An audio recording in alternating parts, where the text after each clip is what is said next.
فتح مکہ کے وقت ہم رسول خدا کے ساتھ مکہ میں داخل ہوئے۔ اس وقت بیت اللہ اور اس کے گرد و پیش 360 بت رکھے ہوئے تھے۔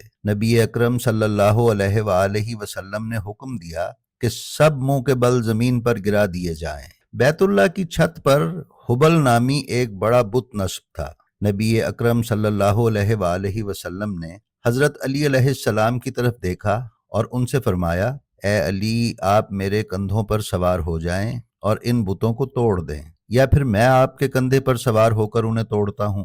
حضرت علی علیہ السلام نے عرض کیا، یا رسول اللہ، آپ سوار ہو جائیے۔ جب رسول خدا سوار ہوئے تو حضرت علی علیہ السلام کو اتنا بوجھ محسوس ہوا کہ وہ اٹھ نہ سکے۔